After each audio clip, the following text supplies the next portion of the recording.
안녕하세요. 지극히 사적인 책 읽기의 똑서입니다. 안녕하세요. 독서하는 자 똑자입니다. 네, 저희 새로운 책으로 시작을 합니다. 책은 바로 하워드 막스의 투자에 대한 생각입니다. 오늘부터 읽어 나갈 거고요. 오늘은 똑자님이 해주시겠습니다. 네, 오늘 투자에 대한 생각 먼저 시작해 보도록 하겠습니다. 가장 중요한 원칙 3. 가치란 무엇인가? 투자에서 확실히 성공하려면 가장 먼저 내재 가치의 정확한 평가가 이루어져야 한다. 저희가 아마 많이 들은 말일 텐데요. 가장 오래되고 가장 단순한 투자 규칙. 싸게 사서 비싸게 팔라. 와, 이 말만 들으면 정말 쉬운데 싸다는 것과 비싸다는 것에 대해서 객관적인 기준이 있어야 이제 판단할 수 있기 때문에 저자는 그 기준은 내재 가치를 바탕으로 할 때 가장 효과적이라고 하면서 내재 가치에 대한 부분을 설명하고 있습니다. 네, 기업의 가치를 분석하는 방법은 크게 기술적 분석과 기본적 분석으로 나눌 수 있는데요. 먼저 기본적 분석은 가치 투자라고 부르는 것과 성장 투자로 나눌 수 있습니다. 기본적 분석 자체는 증권의 기본적인 내재 가치를 분석해서 가격이 떨어질 때 매매하는 것이고, 후자인 기술적 분석은 과거의 주가 동향 분석을 통해서 미래를 예측할 수 있다고 생각하는 것입니다. 그래서 기본적 분석 중에 가치 투자는 증권 가격이 내재 가치보다 낮다고 보이면 매수를 하고 현재 가치를 중시하는 개념입니다. 그래도 현재 가치라는 것 자체가 회사가 미래에 얻을 수 있는 수익을 고려해야 되기 때문에 미래 가치도 고려하는 개념입니다. 그리고 성장 투자는 미래에 빠르게 가치가 상승할 증권을 찾아 매수하는 것으로 미래 가치를 중시하는 개념입니다. 기술적 분석은 미래의 증권 가격 동향을 예측해서 매매를 결정하는 것인데요.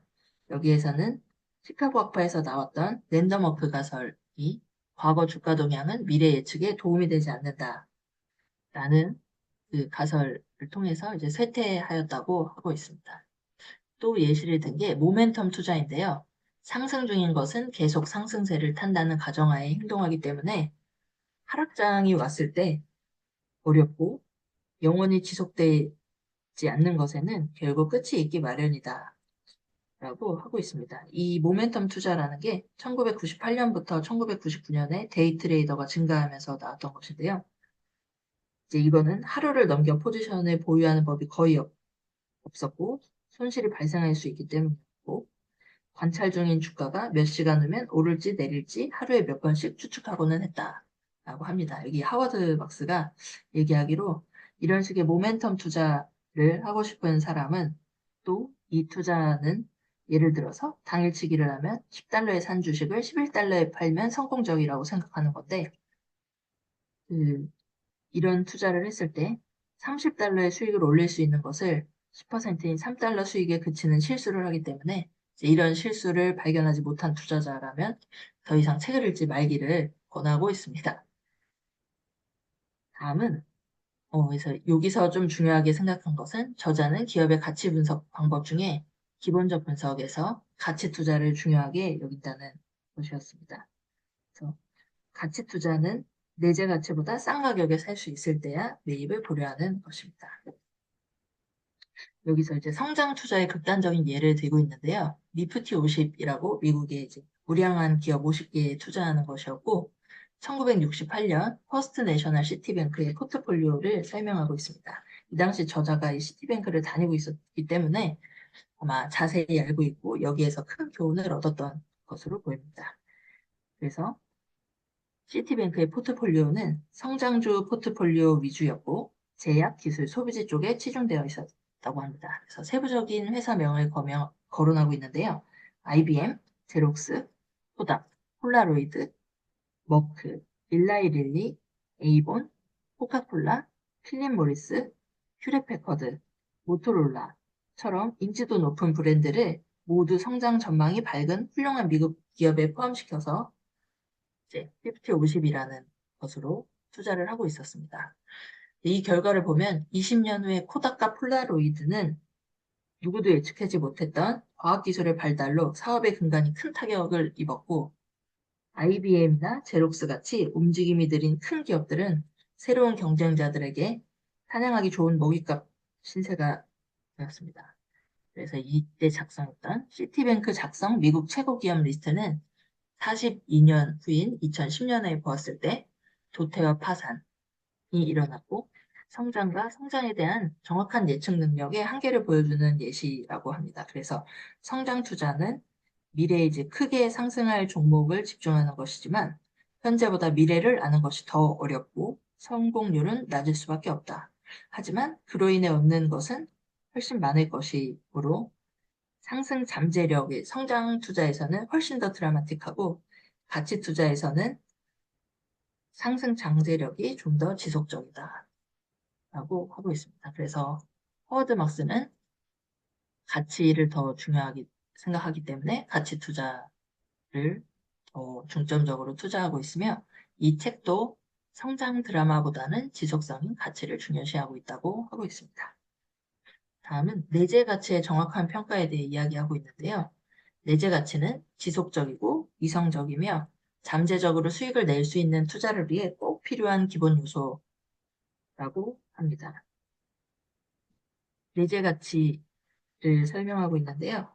내재 가치는 회사의 여러 가지 상황을 고려해서 예를 들면은 자원, 경영진, 공장, 소매상, 특허, 인재, 브랜드 인지도, 성장 가능성, 그리고 무엇보다 소득과 현금 유동성을 창출할 수 있는 능력을 가지고 회사의 가치를 평가하는 방법입니다. 그래서 하락장에서 수익을 내기 위해서는 내재 가치에 대한 자신만의 견해를 가지고 있어야 하고 끝까지 견해를 고수해야 한다고 하면서 그 견해가 옳은 것이어야만 한다. 라는 말로 가장 중요한 원칙 3번 가치란 무엇인가를 마무리하고 있습니다. 똑사님은 어떤 부분이 인상적이셨나요? 저 이거 읽으면서, 가치 투자 너무 어렵다. 이 내재 가치를 어떻게 계산을 하지? 이분은 이제 자기만의 그 계산 방법이나 그게 있는 것 같은데요. 어떻게 적용을 할 수 있을까? 이 가치 투자는 결국에는 시장 지수를 사는 게 아니라 종목 분석일 건데, 그 종목을 어떻게 분석을 할까? 어, 뭐 이렇게 고민을 하게 되더라고요. 그러니까, 여기에서는 이제 지속적인 게 중요하다라고 얘기를 하고 있는 거 보니까 지속적으로 꾸준히 돈을 벌고 있는지, 적자를 낸 적이 없는지, 그거를 제일 먼저 살펴봐야겠다라는 생각이 들었고, 그리고 저평가되어 있어야 되잖아요. 그러려면 뭐 퍼나 PBR 같은 것도 봐야 되겠다. 그리고 이게 내가 이거를 계속 들고 가려면 어느 정도 배당도 좀 있어야겠고, 그리고 하락장에서도 견딜 수 있는 어느 현금성 자산도 보유하고 있어야겠고, 이렇게 나만의 뭔가 그 내재 평가, 내재 가치를 평가할 수 있는 걸 하나씩 만들어 나가야겠다는 생각은 들었고요. 기업을 이제 회사를 분석을 할 때, 어디까지 내가 분석을 할 수 있을지, 여기는 아까 말씀하셨던 그 8가지, 9가지를 말씀을 하셨는데, 그것까지 보려면 정말 공부하는 게 너무 많고 힘들겠다라는 생각은 들었어요. 그렇죠. 그래서 개인이 하기에 가치 투자를 하는 건 되게 쉬운 일은 아닌 것 같고, 저도 그동안 투자를 하면서 뭔가 한 종목을 분석해서 투자한다는 건 되게 어렵고, 여기서도 말했듯이 1968년에 제일 우량하고 성장 가능성이 있다고 한 50개 기업을 뽑았는데, 그중에 사라진 기업도 많잖아요. 그래서 이거를 하는 건 정말 쉬운 일이 아니다라고 생각하면서 제가 할 수 있는 것은 이제 개별 기업을 고르는 것보다는 예를 들어 특정 산업군이 이제 발전할 것 같으면 뭐 S&P 500 전체를 사는 것보다는 특정 산업군에 대한 ETF나 넥스 투자를 하는 것 정도 할 수 있지 않을까라는 생각을 했습니다. 또 이제 오크트리 캐피탈 매니지먼트처럼 이런 투자하는 펀드를 사는 것도 괜찮겠다 정도 생각했고 이제 다음 중요한 원칙을 보도록 하겠습니다. 가장 중요한 원칙 4. 가격과 가치 사이의 관계를 이해하라. 투자의 성공은 좋은 자산을 사는 것이 아니라 자산을 잘 사는 것에서 나온다. 가치와 가격 사이의 건전한 관계를 확립하는 것이 성공적인 투자의 핵심이다. 라고 하고 있는데요. 이제 이 문구가 저자가 투자한 것을 보니까 좀, 아, 이런 의미였구나라고 생각되는 게 있었습니다. 그래서 예를 들어서 좋은 자산을 사는 것은 우리가 누구나 아는 뭐 S&P 500에서 1위 하는 애플이나 뭐 마이크로소프트나 이런 큰 회사를 사는 것이 성공적인 투자인 것보다는 자산을 잘 사는 것, 저평가되어 있고 앞으로 오를 것을 잘 골라서 싸게 사는 것이 중요하다는 이야기로 이해를 했는데요. 효율적 시장 가설의 기본 전제는 그 자산의 가치에 합당한 가격을 지불하면 그에 합당한 수익을 기대할 수 있다입니다. 가치에 비해 더 많이 지불하는 것은 실수이며 앞에서 얘기한 니프티 50의 주가 수익 비율 퍼 같은 경우에 처음에는 80에서 90배였는데 1973년 1차 오일 파동 후 폭락해서 퍼가 8에서 9배 정도 되었다고 합니다. 그럼 거의 10분의 1이 되었다는 건데요. 가격이 이 정도 떨어질 수 있었고 사람들이 아, 이 회사가 좋다, 가치가 괜찮다라고 해서 너무 많이 지불했기 때문에 이런 결과가 나왔다고 하고 있습니다. 그래서 증권 가격은 내재 가치를 바탕으로 심리와 기술적인 요인으로 결정된다고 하는데요. 기술적 요인 같은 경우는 증권의 공급과 수요에 영향을 미치는 기타 요소. 기타 요소로 여기 예를 드신 게 예를 들어서 주식 시장이 붕괴했을 때 주식의 강제 처분 상황이 발생할 수 있고 어쩔 수 없이 거래를 해야 한다면 팔아야 하는 사람한테는 싸게 살 수 있고 사야 하는 사람한테서는 비싸게 팔 수 있는 상황을 이야기하고 있습니다. 또한 투자에서 정말 중요한 것이 심리라고 하는데요. 이 심리를 간파하는 것이 정말 중요하다고 하고 있습니다. 다른 투자자들의 심리 파악이 중요하고 아무도 관심을 보이지 않을 때 사는 것이 가장 안전하고 잠재 수익도 가장 높다라고 합니다. 이게 정말 투자할 때 어려운 건데요. 모두가 관심 있을 때 사면 이제 높은 가격에 살 가능성이 큰 것 같습니다. 또 예를 든 것이 모든 거품은 작은 진실로부터 시작된다. 예를 들어 튤립은 아름답고 귀하기 때문에 17세기에 네덜란드 튤립 이제 사례가 나왔고 인터넷은 세상이 바꿀 것이다 라는 가정 때문에 2000년대에 이제 IT 버블 붕괴가 있었죠. 그리고 부동산은 계속해서 상승할 것이며 우리에겐 살 집이 필요하다 라는 그 사람들의 심리가 계속됐기 때문에 2007, 2008년도에 서프라임 모기지 사태가 일어났던 것 같습니다. 그래서 투자자들은 쉽게 돈을 벌 수 있는 가능성에 격앙되어 시장 가격이 적당한지에 대해 점차 생각하지 않게 됩니다. 더 오르겠지라고 생각하면서 위험이 커지고 거품이 생긴다고 합니다. 가치보다 큰 금액을 지불하면 손실이 발생할 수 있고 비싼 가격이 더 오래 갈 수도 있지만 더 비싸질 수도 있다. 이게 이제 메모에서 버블닷컴에 관련해서 하워드 막스가 정리한 내용인데요. 그래도 결국 내재 가치가 문제가 된다라고 합니다. 사람들이 긍정적인 심리를 막 따라가다가 아, 손실이 날 리가 없어. 이 가격은 계속될 거야 라고 생각하면 이제 버블이 생길 수 있다는 얘기였습니다. 그래서 투자 수익을 낼 수 있는 방법에 대해서 몇 가지 이야기하고 계신데요. 먼저 자산의 내재 가치 상승으로 얻는 혜택이 있지만 이것은 가치 상승을 정확히 예측하기가 어렵기 때문에 이제 좀 사용하기 어려울 수도 있다라고 하고 있고 두 번째로 레버리지를 이용하는 것은 지난 몇 년간 레버리지를 이용했을 때 고수익을 얻을 수도 있었지만 규모가 큰 대부분의 폭락과 붕괴가 이제 레버리지 사용과 관련이 있었다라고 해서 이것도 조금 어려울 것 같다라고 하시고 세 번째로 가진 자산을 가치보다 비싸게 매각하는 것. 이거는 매입하는 사람이 가치 이상의 금액을 지불해야 되는데 이런 불합리한 매입자는 거의 찾기가 어렵다. 그래서 가장 가능성이 높은 것은 가치에 비해 저가로 사는 것이다. 그리고 하워드 막스의 생각에 이 방법이 가장 믿을 수 있는 수익 창출 수단이다. 하지만 이것도 확실한 것은 아니고 시간이 필요할 수 있지만 그래서 노력이 실패할 때도 있지만 가치에 비해 저가로 사는 것이 우리가 할 수 있는 최선의 선택이다. 라고 하면서 존 메이너드 케인스가 지적한 시장은 생각만큼 합리적이지 않아서 당신의 부채 상환 능력이 바닥날 때까지 비합리적인 상태로 있을 수 있다. 라는 말로 이 장을 마무리하고 있습니다. 똑사님은 어떻게 읽으셨나요? 저는 이 장 읽으면서, 음, 이제 앞서서 투자 경험이 한 몇 년 되고, 폭락장도 겪어봤고, 그 시장 수익률을, 상회한 수익률을 올린다는 것이 얼마나 어려운 건지 알고 있기 때문에, 몸소 체험을 했기 때문에, 솔직히 이 부분은 포기하고 있었어요. 음, 내가 종목을 잘 고를 수 있는 능력은 없다. 어, 지금도 여전히 그 마음이 더 큰데요. 음, 그런데 여기에서는 계속 이 가격과 가치의 괴리를 이용해서 싸게 살려고 노력을 계속 해야 된다. 그게 최선의 방법이다라는 식으로 계속 말을 하고 있잖아요. 그렇지. 그렇게 노력은 해야 되겠지. 네, 그거를 포기는 하지 말고, 그럼 내가, 그렇게 할 수 있는 방법이 뭐가 있을까?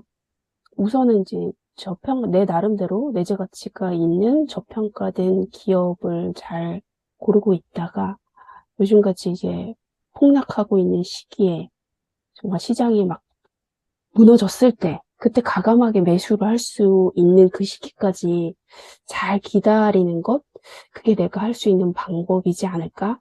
그때 더 떨어질 수 있는 공포, 두려움을 이겨내고 과감하게 살 수 있는 그 용기가 바로 공부에서 나올 수도 있겠다라는 생각은 들긴 들었어요. 근데 이거를 제가 실천할 수 있을지, 과감하게 행동을 옮길 수 있을지는 미지수입니다. 네, 정말 이제 가치보다 싸게 사는 게 중요하고 공포장이 왔을 때 사면 된다는 거를 머리로는 알지만 실천이 정말 어려운 것 같습니다.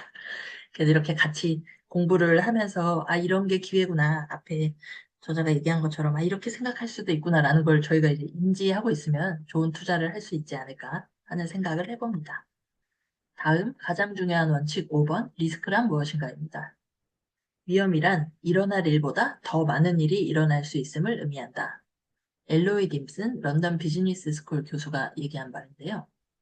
투자는 정확히 한 가지, 바로 미래를 상대하는 것으로 이루어지기 때문에 리스크를 피할 수 없다라고 합니다.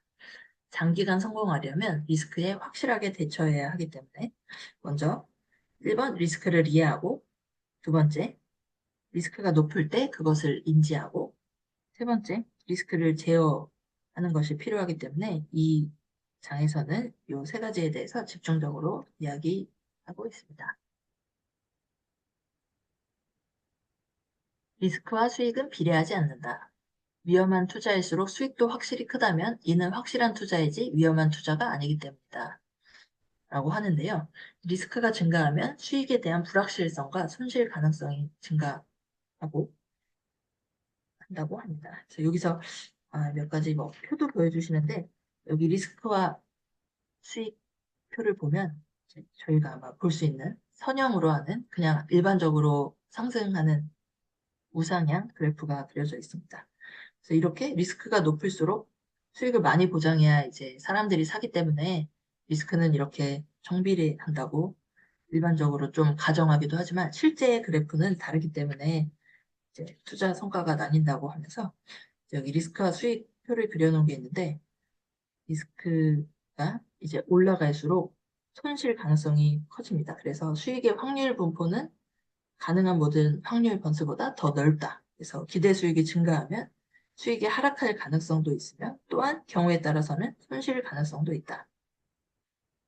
라고 설명을 하고 있습니다. 그리고 리스크라 하면 여러 가지 정의가 있지만 그 중에 이제 일반적으로 사용하는 정의가 변동성이라고 볼 수 있는데요. 이제 가변성이나 편차라고 정의할 수 있는 이 뭐 정규 분포라고 하면 이게 오를 가능성과 떨어질 가능성을 가지고 이것을 위험이라고 판단하지만 실제 위험은 절대적으로 돈을 잃을 가능성이라고 하워드 막스는 이야기합니다. 그래서 여기 부실한 자산이라도 충분히 저가에 매입한다면 성공적인 투자가 될 수 있다. 라고 하며 가치 투자자는 고수익이면서 저위험을 동시에 달성 가능하다고 믿으며 이런 물건을 찾기 위해 노력을 한다고 합니다. 그리고 리스크 평가가 어려운 이유는 리스크는 잠재적이고 계량화할 수 없고 주관적인 특성이 있기 때문에 사전이나 사후에 리스크를 측정할 수 없다는 것을 깨닫게 되었다고 책에서 밝히고 있습니다. 손실이 과거에 발생했다고 해서 미래에도 일어날 것이라는 의미는 아니며 투자가 성공했다고 해서 리스크가 없었던 것은 아니고 그러니까 우리가 그냥 생각하기에 성공적인 투자를 했으니까 그건 리스크가 별로 없었고 실패를 했던 것은 리스크가 많다고 생각할 수도 있지만 이런 것이 아니고 리스크는 가능성이기 때문에 우리가 알 수 없는 것이라고 합니다. 그래서 예를 들어 이제 가정을 많이 하면서 사람들이 평가를 하는데요. 확률 분포를 안다고 하면 이제 이 확률에 기반해서 계산을 해보겠죠. 하지만 확률 분포를 안다고 해도 결국 우리가 아는 것은 가능성이나 경향일 뿐이고 확률과 결과 사이에는 큰 차이가 있다라고 합니다. 그래서 정규 분포를 가정할 때 정규 분포 표를 보시면 이제 양쪽 꼬리 상황은 거의 발생하지 않는다고 이제 추정하는데 실제 감정에 치우쳐 극단적인 행동을 할 수도 있는 인간의 금융계에서는 정규 분포보다는 꼬리가 두껍기 때문에 우리가 이런 상황은 발생이 거의 안 할 거야라고 하는 게 생각보다 많이 나타날 수 있고 이런 상황 때문에 정규 분포에 기반해서 투자하는 기관 투자자들은 거의 일어나지 않는 일, 블랙스완이라고 하는 일을 감안하지 않아서 실패하는 경우가 많았다고 합니다. 그래서 리스크는 대체로 견해상의 문제이며 리스크는 미래에만 존재하고 미래에 어떤 일이 생길지 확실히 알기는 불가능하다.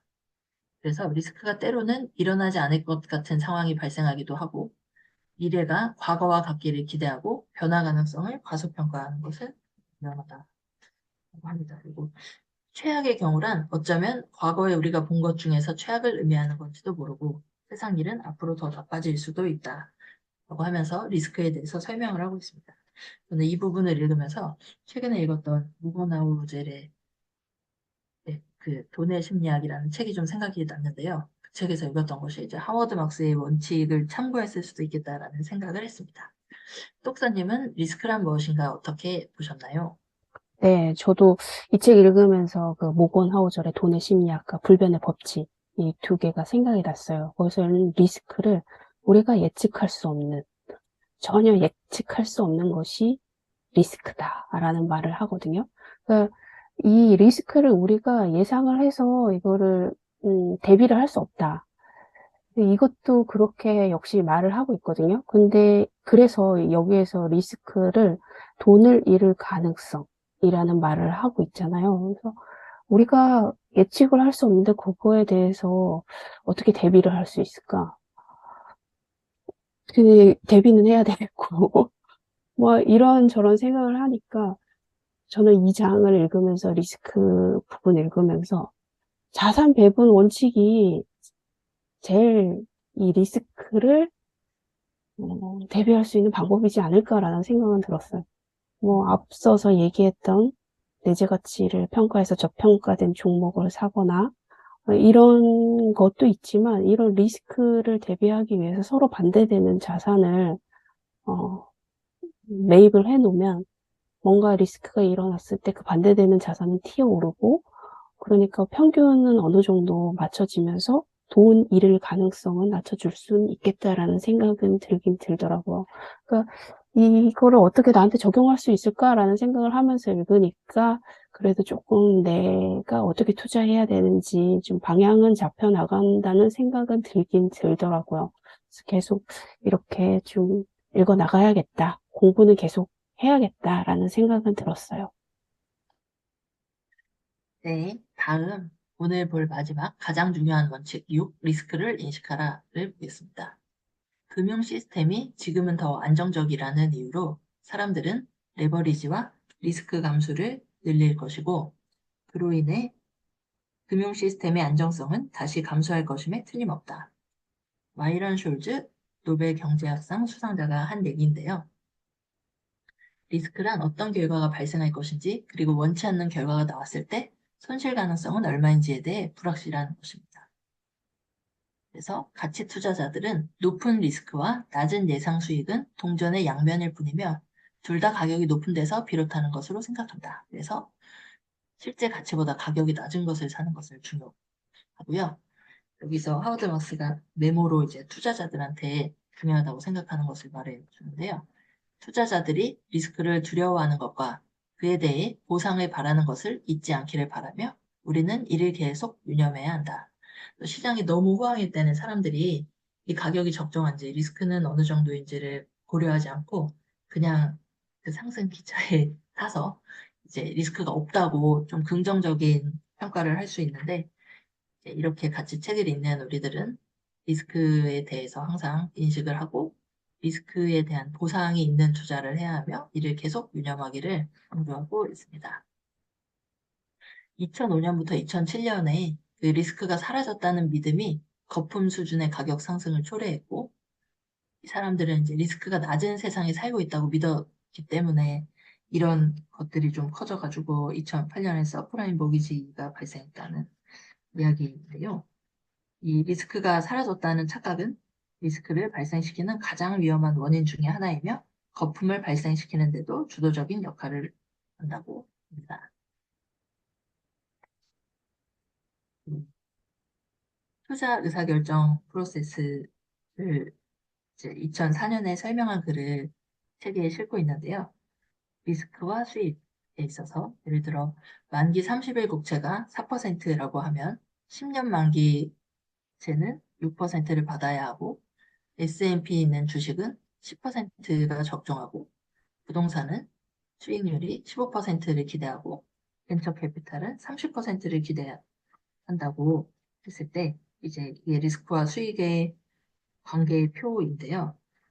이 자본시장선이라고 불리는 표를 보면서 설명을 해주고 있습니다. 그런데 리스크 회피가 줄어든 세상에서는 만기 30일 국채의 요구 수익률 자체가 1%, 이제 이게 무위험 수익률에서 시작을 하고 10년 만기는 4%면 되고 S&P 주식은 6에서 7%, 부동산은 8%, 벤처 캐피탈은 20%. 이런 식으로 리스크 회피가 줄어들었기 때문에 리스크가 더 높은 환경을 만든다고 합니다.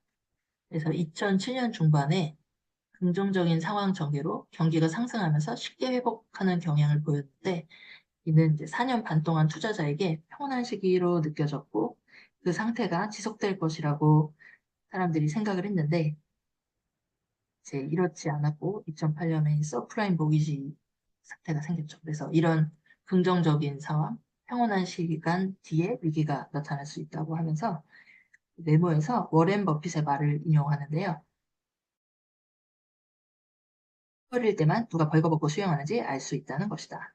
지나친 낙천주의자들은 이 점을 꼭 유념해야 한다. 밀물이 영원히 가려줄 것이라 생각해서는 안 된다. 라고 합니다. 리스크의 본질은 생각보다 훨씬 더 복잡하다고 설명을 하는데요. 리스크에 손 내미는 사람이 많아질수록 늘어나는 리스크를 감수하는 데 대한 보상은 줄어든다. 라고 합니다. 그리고 무슨 일이 있어도 그건 사지 않을 거야. 누가 봐도 리스크가 크거든. 이라고 사람들이 말하는 것이 살면서 참 많이 들었던 말이고 이런 말을 들었을 때 참여했던 그 투자 기회가 최고의 투자 기회를 가지고 왔다고 합니다. 그래서 여기서 설명한 좀 강조하는 부분이 모두가 어떤 자산에 리스크가 있다고 믿어서 매입을 꺼려하면 가격이 떨어지고 리스크가 가장 적은 투자가 될 수 있다. 그래서 우량 자산이 위험하고 비우량 자산이 안전할 수도 있다. 자산에 얼마를 지불하는가 하는 가격의 문제일 뿐이다. 라고 합니다. 그래서 자산에 대한 적극적인 관심과 호평이 커질수록 잠재 수익은 감소하고 리스크가 증가하는 원천이 될 수 있으므로 우리는 이 리스크를 인식하면서 투자해야 된다고 하고 이 부분을 마무리하고 있습니다. 뚝선님은 어떻게 읽으셨나요? 네, 저는 이 장 읽으면서, 아, 다른 사람들이 계속 사지 말라고 하는 자산. 그거는 돈 못 벌어. 거기서는. 그래서 그 리스크가 너무 커. 이렇게 하는 자산을 한번 봐야겠다는 생각은 들었어요. 그게 뭘까? 지금은 그게 바로 한국 코스피가 아닐까라는 생각은 들긴 들었어요. 그래서 근데 과연 제가 그걸로 살 수 있을지는 미지수입니다. 음, 아무튼 지금 사람들은 금투세 때문에 한국은 안 돼. 계속 그러고 있는 상황이고 계속 그리고 미국이 기침을 하면 우리는 정말 몸살을 앓는 것처럼 엄청 많이 떨어지는데 미국보다 참 한국 코스피가 어떻게 될지 한번 지켜보면 좋을 것 같다는 생각은 들어요. 과연 이분이 얘기하는 것처럼 다 매입을 꺼려 하는데, 그래도 코스피는 안 오를 것 같은 느낌이 드는 저는 느낌이 드는데, 과연 이분 말처럼 다 안 된다고 할 때 오를까? 라는 생각이 장잠시 들었습니다. 네, 오늘 여기까지 할까요? 네, 네, 감사합니다. 다음에 또 만나요. 감사합니다.